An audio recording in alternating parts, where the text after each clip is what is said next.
Hello and welcome to the new video. Today we're gonna take a look at the top 5 battles of this week, and there were not a lot of people that sent in battles this time around, which does make sense as we had most likely one of the worst weeks ever for Pokemon Go PvP, as we had both Master League as well as the Psychic Cup. But at least next week we're going to have the Great League again. So if you want to see this format continue, feel free to send in your battles for next week, and also make sure to also unlock them for me to look at them. I'm not going to send you a message for you to unlock them for me then, just unlock it already when you send them in. A lot of people don't do this, where the battles are never going to be considered for those videos. But yeah, let's take a look at the first battle. We're going to have a team here with the Meowscarada in the Open Master League, which is going to be of course a very spicy Pokemon. Fully XL I think as well, which is of course funny, as you're going to see the Fire Punch going to get shielded here by the Metagross from the opponent. Media Mesh is coming through, and we're going to see the Shadow Shiny Mewtwo. It's actually a Shadow Mewtwo in the back there. What the hell? That's the most insane thing I've ever seen. Like 4,780 is the, I think the CP at least for 100% variant at level 50. Not best buddied. I think it is. I'm very certain it is.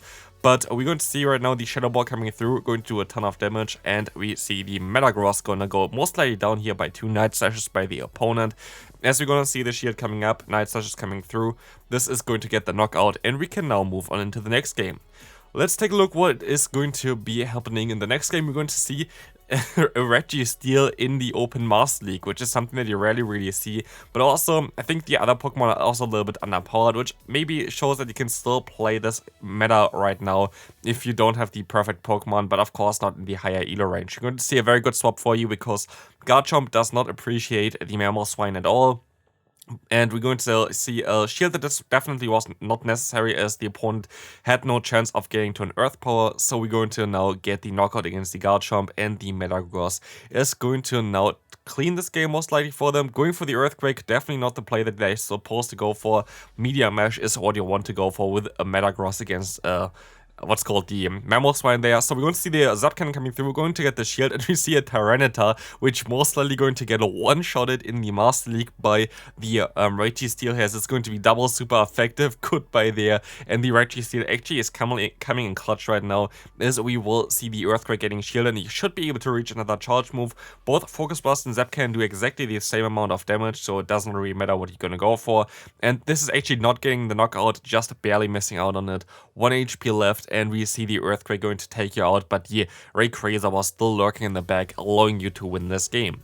Next game coming up, we're going to have a team with a triple water team, which is I guess fairly easy to run in this kind of meta, as there are not a lot of Pokemon that are part electric type. And we're going to see the opponent is starting off a little bit with a lag, and they're coming back now afterwards at least. But we're going to see the Flash Cannon coming through, and just maybe they're going to let this move go through, hopefully, but they don't. They're actually going to use a shield here, as the opponent is going to take the Moonblast coming through here against the Blastoise. Blastoise is now going to be up against the Kyogre. We see the Gyarados swapping in, and the Crunch is coming through here from the from the player. Going to hopefully get the debuff, and they do not, but it's still a very decent matchup for you. You're going to use a shield, might be something like a Thunder, which is going to be a good shield for you, and you can just farm them all the way down at this point. They will be able to get to a Surf, but they won't be able to get to anything else. So you should be kind of fine here, as this is going to be a full farm down from the Gyarados here, which is going to be nice. Let's see what's coming in next. We're going to see the Dialga, which is not going to enjoy the Crunch too much here, as Crunch is going to do a ton of damage against them, but they're going to use a shield already, and now it's coming down.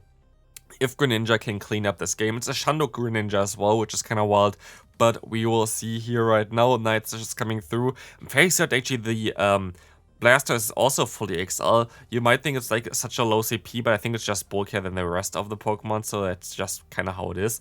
But here we go, see the Hydra Cannon coming through. This is going to do some decent damage against the opponent's Xerneas, as they are forced to actually throw a charge move here with the close combat. And now it's time for Greninja to clean up this game. Going for a full farm down, and Dialga will not appreciate the Night Slash here, which is going to take them not down, but one more false move is all it takes. As we can now move on to the second to last game. And again, we're going to have some submissions here with Furret.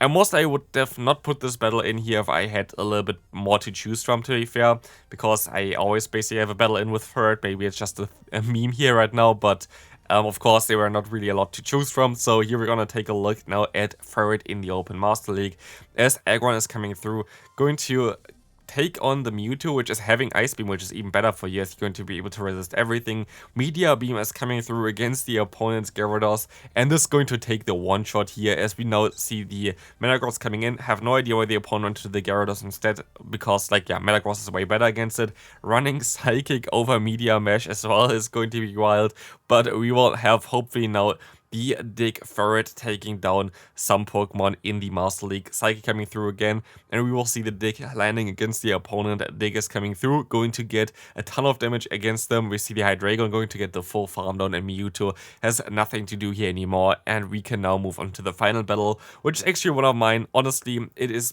definitely one of the battles which I kind of want to talk a little bit more about anyway, because I cannot really make a short about this one because it's a little bit not really a short one for it, but we're going to see a very interesting battle here that I had with Shaman, and this battle was honestly one of my favorite ones because you're going to see it later on how close this was. This was definitely one of my favorite battles of this week for sure, as you're going to have now the Mewtwo against the opponent's Dialga. Actually, the other one was a Shano Best Buddy variant. I was like thinking that, yeah, Mewtwo doesn't get over 4,800, so yeah, this one is the Shando that is not Best Buddy tier for me, with 4,724, as you're going to see the opponent's Metagross coming in, which is going to get hit immediately by my Mewtwo's Shadow Ball, allowing me now to also go for a Side Strike and hopefully knock them out. But we still have to kinda deal with the Giratina, which is going to be difficult if my main answers are going to be already in the red health.